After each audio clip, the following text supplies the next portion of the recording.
안녕하세요. 경제 전문 채널 은호레터의 은호입니다.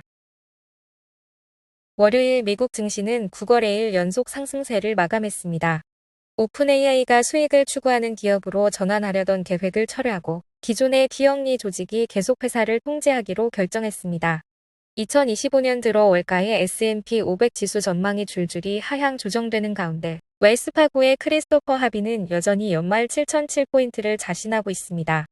골드만삭스가 최근 발표한 보고서에서 2025년 들어 부진했던 AI 관련 주식들이 되살아날 수 있는 저가 매수 구간에 접어들었다고 평가했습니다.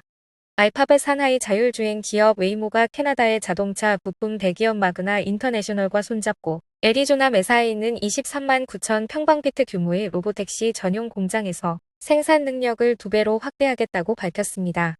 미국 의회가 엔비디아 AI칩의 중국 밀반출을 차단하기 위해 강력한 조치를 예고했습니다. 최근 보도에 따르면 구글이 100제로지라는 이름의 새로운 영화 TV 제작 프로젝트를 출범했습니다. 팔란티어가 2025년 1분기 실적을 발표했습니다. 자세하게 하나씩 살펴볼까요?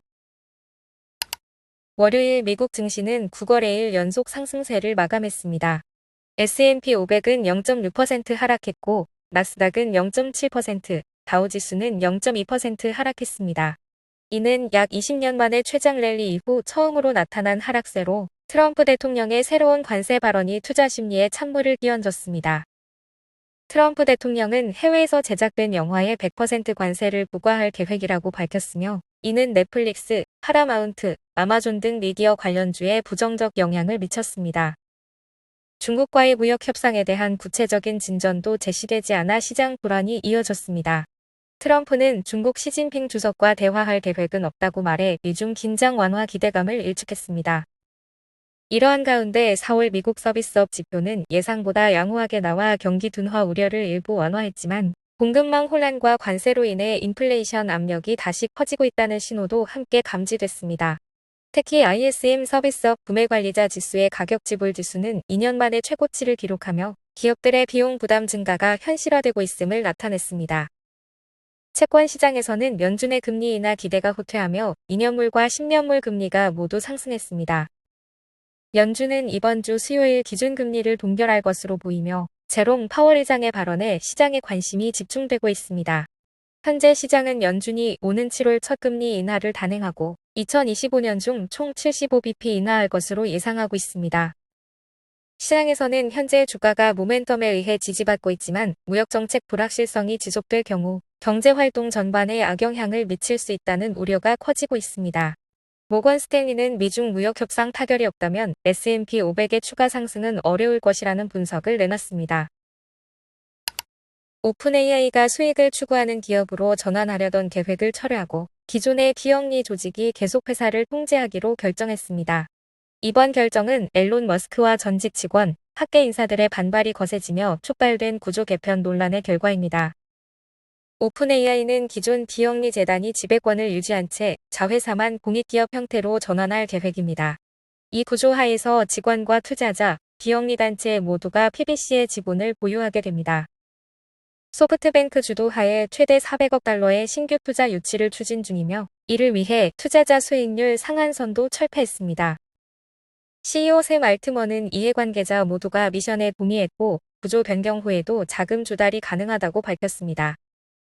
다만 일부 전문가들은 여전히 비영리 구조가 자본 유치에 걸림돌이 될 수 있다고 경고하고 있습니다. 이로써 오픈AI는 AI가 인류 전체에 이롭게 작용해야 한다는 원래의 목표를 유지하면서 더 많은 자금을 확보하려는 복합 구조로 나아가고 있습니다. 2025년 들어 월가의 S&P 500 지수 전망이 줄줄이 하향 조정되는 가운데 웰스파고의 크리스토퍼 하비는 여전히 연말 7,007포인트를 자신하고 있습니다. 이는 현재 지수보다 24% 높은 수준입니다. 하비는 연초부터 이 목표를 유지해왔으며 최근 9거래일 연속 상승 랠리를 고려할 때 여전히 상승 여력이 크다고 봅니다. 그는 트럼프 행정부가 무역전쟁에서 회유책으로 전환할 가능성과 연준의 금리 인하 시그널, 그리고 위험 재평가 과정을 이유로 불확실성의 정점을 넘었다고 평가했습니다. 그러나 시장 전체는 보다 보수적입니다. 도이치뱅크는 목표치를 7,000에서 6,150으로 낮췄고 DMO, 오펜하이머, 야데니 등도 잇따라 신중론으로 돌아섰습니다.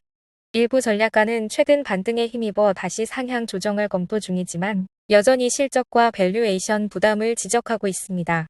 합의의 낙관이 현실이 될지 아니면 과감한 오판으로 남을지는 연말까지 시장이 말해줄 것입니다.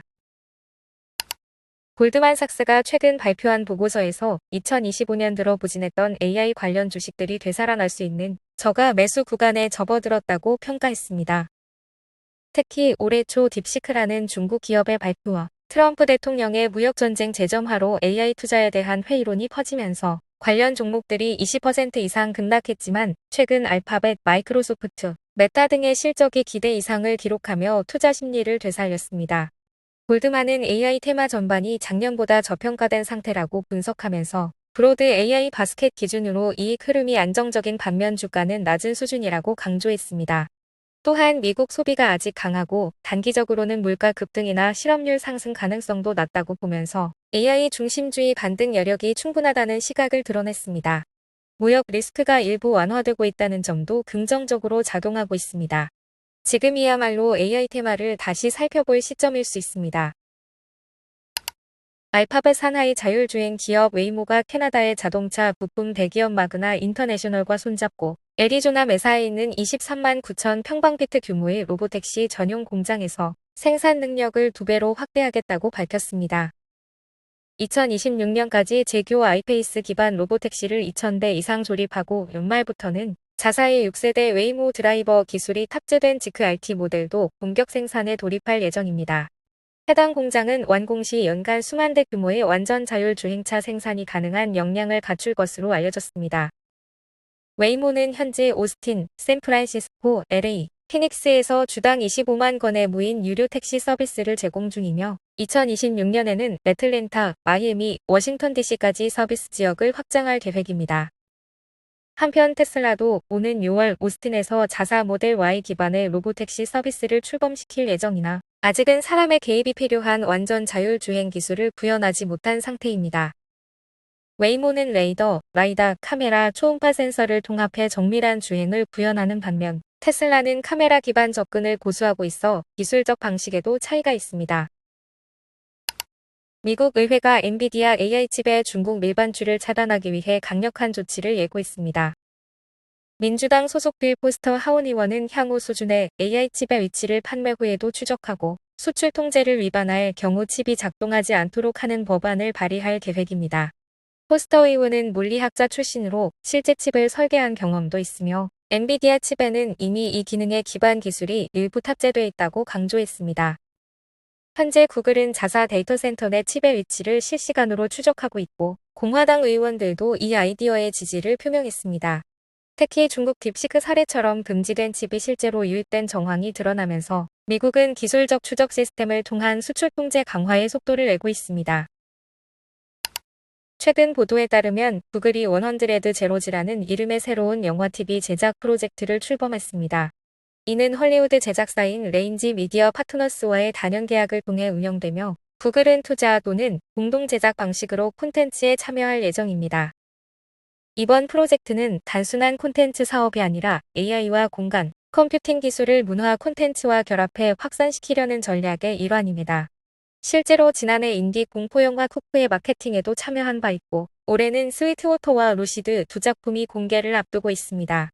흥미로운 점은 유튜브를 주요 플랫폼으로 삼지 않고 넷플릭스 같은 전통 스튜디오나 스트리밍 서비스의 작품을 판매하는 방식으로 접근하고 있다는 점입니다. 스트라이크 이후 헐리우드가 제작비 급등과 미중 무역 갈등 여파로 어려움을 겪는 가운데 구글이 헐리우드의 영향력을 활용해 AI 확산의 속도를 낼 수 있을지 주목됩니다. 팔란티어가 2025년 1분기 실적에서 매출 8.84억 달러를 기록하며 시장 예상치를 상회했습니다. 전년 대비 39% 증가한 수치로 미국 내 수요가 핵심 동력으로 작용했습니다. 조정 주당 순이익은 0.13달러로 시장 예상과 일치했으며 조정 영업이익은 3.97억 달러, 자유연금 흐름은 3.7억 달러로 모두 높은 이익률을 기록했습니다. 특히 미국 상업부문 매출은 71% 급증하며 10억 달러 규모의 런레이트에 도달했고 미국 내 총 매출은 55% 증가하며 전체의 중심축이 됐습니다. 팔란티어는 이를 바탕으로 2분기와 2025년 전체 가이던스를 모두 상향 조정했습니다. 연간 매출은 최대 39억 달러, 조정 영업이익은 최대 17.2억 달러로 제시됐습니다. CEO 알렉산더 카프는 우리는 AI 시대의 운영체제를 공급하고 있으며 현재는 구조적 수요 전환의 한가운데 있다고 강조했습니다. 오늘 전달해드릴 뉴스는 여기까지입니다. 은호레터는 투자 권유가 아닌 정보 제공을 목적으로 하며 투자 판단은 구독자 본인의 책임입니다. 들어주셔서 너무 감사드리고 은퇴하는 그날까지 파이팅입니다. 도움이 되셨다면 좋아요와 구독 부탁드립니다.